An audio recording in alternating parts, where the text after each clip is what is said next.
welcome back. I thought I'd pop in and do a little reading update for you all. The last one of these, I had just started My Best Friend's Exorcism by Grady Hendrix, and I have now since finished that. I really enjoyed it. I would love to hear your thoughts on it. One of the things that did stick out to me is the author clearly wanted to place us in the 80s by using um, what we would call now not very politically correct terminology or even events. There's specifically a whole sequence where they're doing like a slave day at school. And,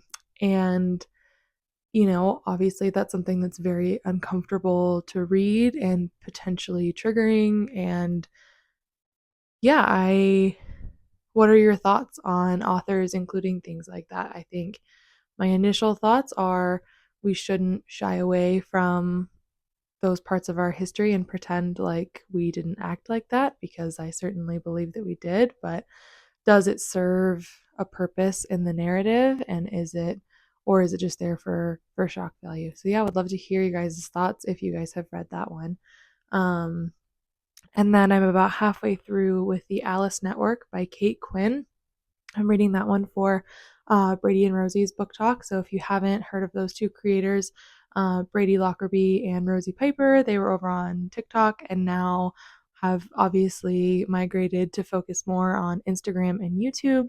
But they're a great time. Their book club is really fun. Lots of really lovely people participate in that one. But that was the pick for this month. It's a historical fiction spanning a couple generations. We get some scenes from both World War One and World War Two, and then the current narrative is focusing in post World War Two as a character tries to track down her cousin in France with the help of some unlikely people she's met along the way. So I'm having a really fun time with that one.